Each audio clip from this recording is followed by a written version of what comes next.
Everybody, Tom Ball from Sun Racing here. Delighted to be joined by Steve Mullin, aka Templegate, to discuss one of the big stories of the weekend, which saw Dreal Deal, a most eyebrow-raising winner in a race at Navan on Saturday. This horse had shown nothing in his previous starts under rules. 10th place had been his best finish in any race, and suddenly he was backed off the boards into 5-4 favourites. I think he went off 6-4 SP.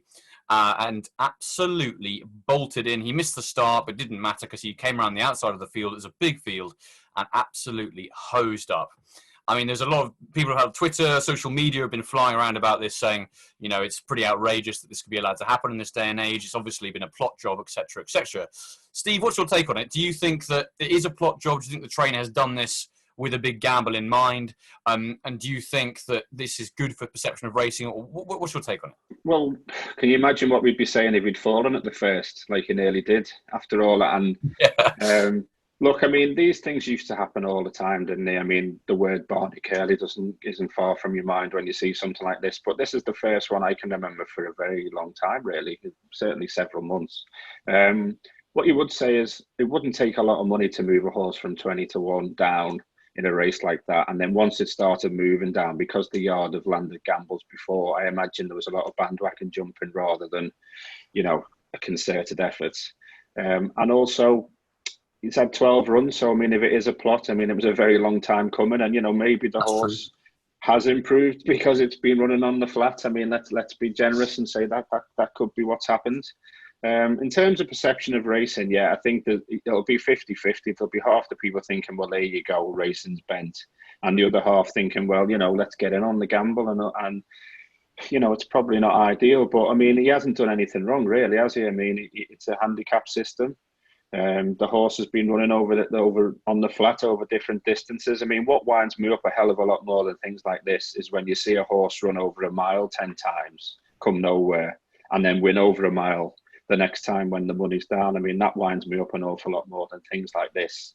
And I just think, well, it's gone up £19 and he's bleating a bit about that. I think that's a bit cheeky. I think it's fair enough going up. No, it's going to go up 19.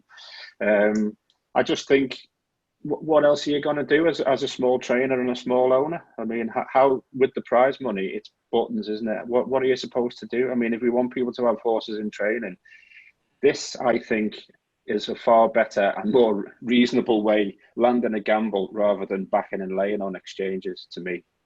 I'd rather see this happening, a good old-fashioned coup, if you like, rather than things going from 10s to 4s and then finishing out of the frame because it's being laid to death on Betfair. That's my take on it. No, very interesting points. I mean, as you say, it is a good old-fashioned coup, isn't it? I mean, backed really, I mean, down from huge prices, and the prices it had been in its last few runs were 100, 200 to 1. Suddenly it goes off a really strong favourite. So, I mean, credit where credit is due in the fact that they got their horse absolutely spot on for the day. And clearly they knew that it had a huge amount of potential in its handicap, Mark. And it's interesting what you say about those, what you don't like is horses running over a mile 10 times and stepping up a trip. Because I'd be interested to hear what your take is on Sir Mark Prescott and that kind of trainer who raced their horses over inadequate trips and maiden company, and then when they're in handicaps, they kind of take steps up in trip and like that. Do you think that's a good way of doing it?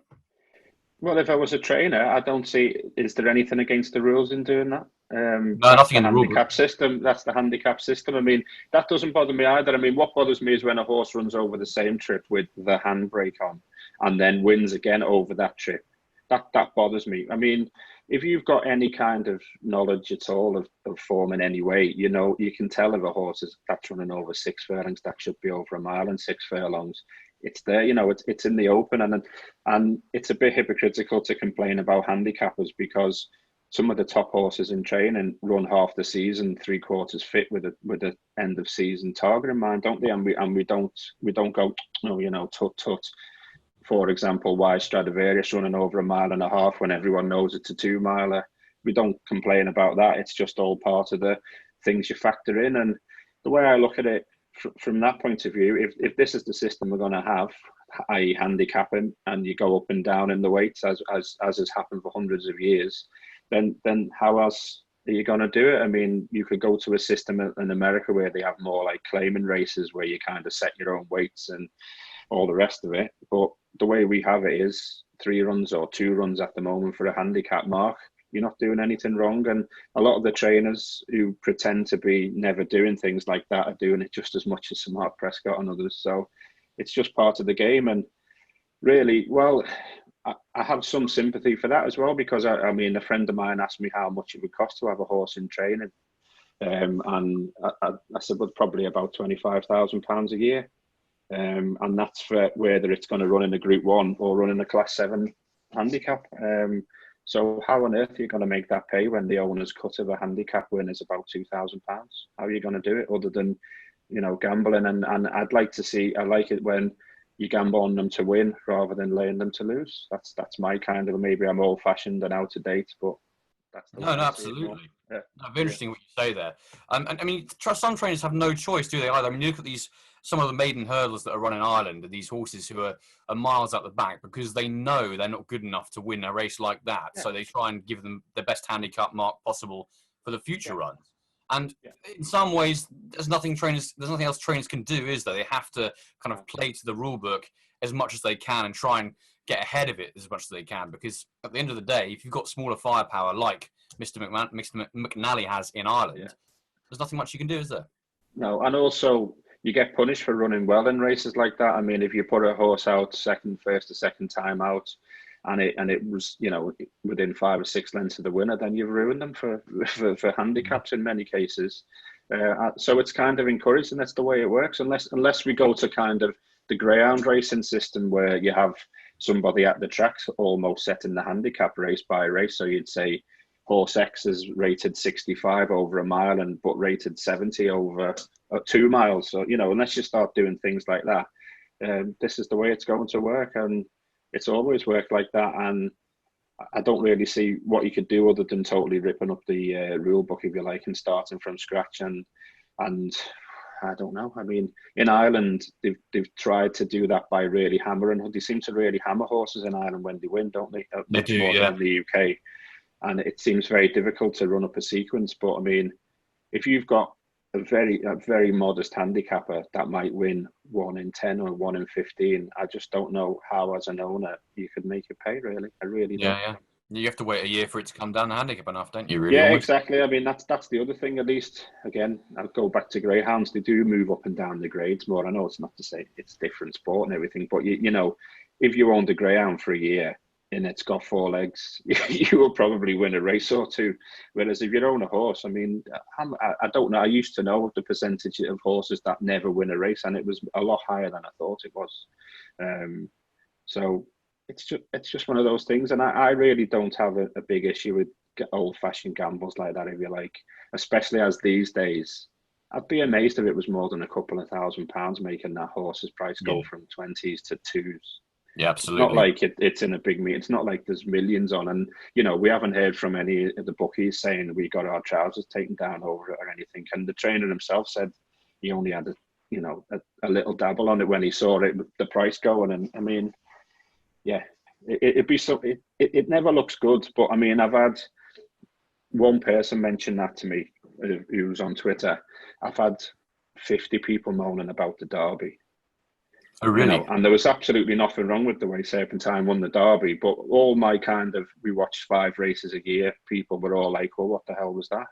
I didn't get what on earth went on there. So, in terms of public perception, the impact of Serpentine winning like that without anyone getting anywhere near it is far, and there's nothing wrong with that either, is far greater than this.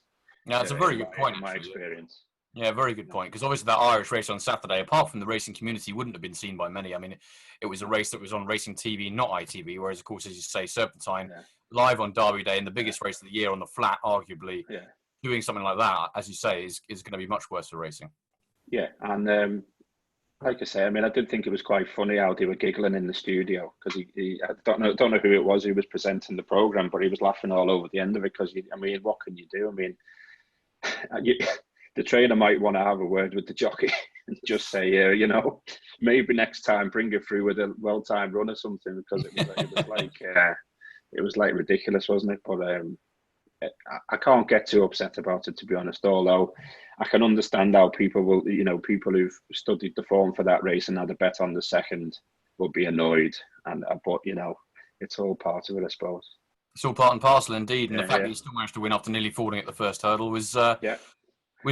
most impressive, really. Steve, thanks very much for going through that. That was some really interesting points there, and I'm sure the storm will raise on. I mean, it's not going to be the last gamble that's ever landed, and it won't be. It'll be much bigger ones than that on more prominent races, probably, as we saw with Nahar in the Air Gold Cup, who was backed in from, I don't know what it was, about 10-1, I think, to 7-2 within 24 hours of the race, and absolutely bolted up. But that was.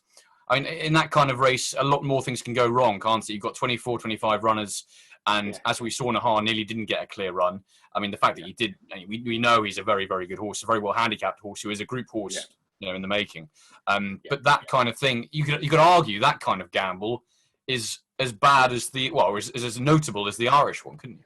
Yeah, I suppose the difference is Nahar's run well lots of times before, and like you say, I mean, it's easy in hindsight to say it's a group horse and a handicap, but it certainly appears that way. And like you say, if he'd left it 5 seconds later, he'd have been beaten by Spanish City, Mr. Lupton, wherever. I think that was just he was overpriced, and again on a Saturday that would have taken quite a lot of money to move that horse. So I mean, that was a genuine. I don't think that was three people in the know in that gamble. I think that was a genuine, market move. And he was very impressive, wasn't he? I mean, where to go next? I mean, obviously, the connections was worried about the ground, weren't he? But he loved it.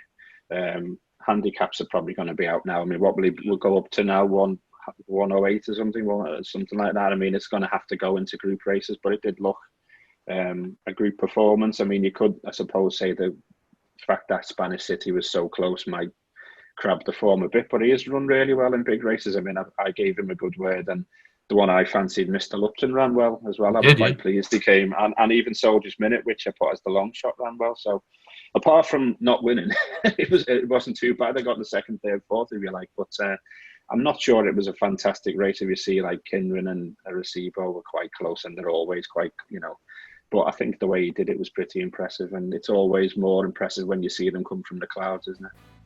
Absolutely.